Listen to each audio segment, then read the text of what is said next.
ஒரு 2-3 லைன் கொஞ்சம் வேற மாதிரி ட்ரை பண்ணலாம். சி ஜோசப் விஜய் எனும் நான்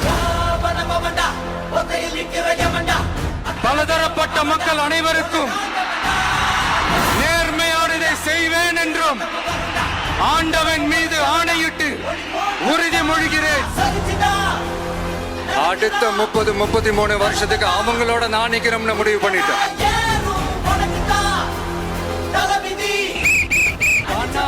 ஜனமா அப்படின்னு கேட்டா என் ஜனம் தான் எனக்கு முக்கியம்.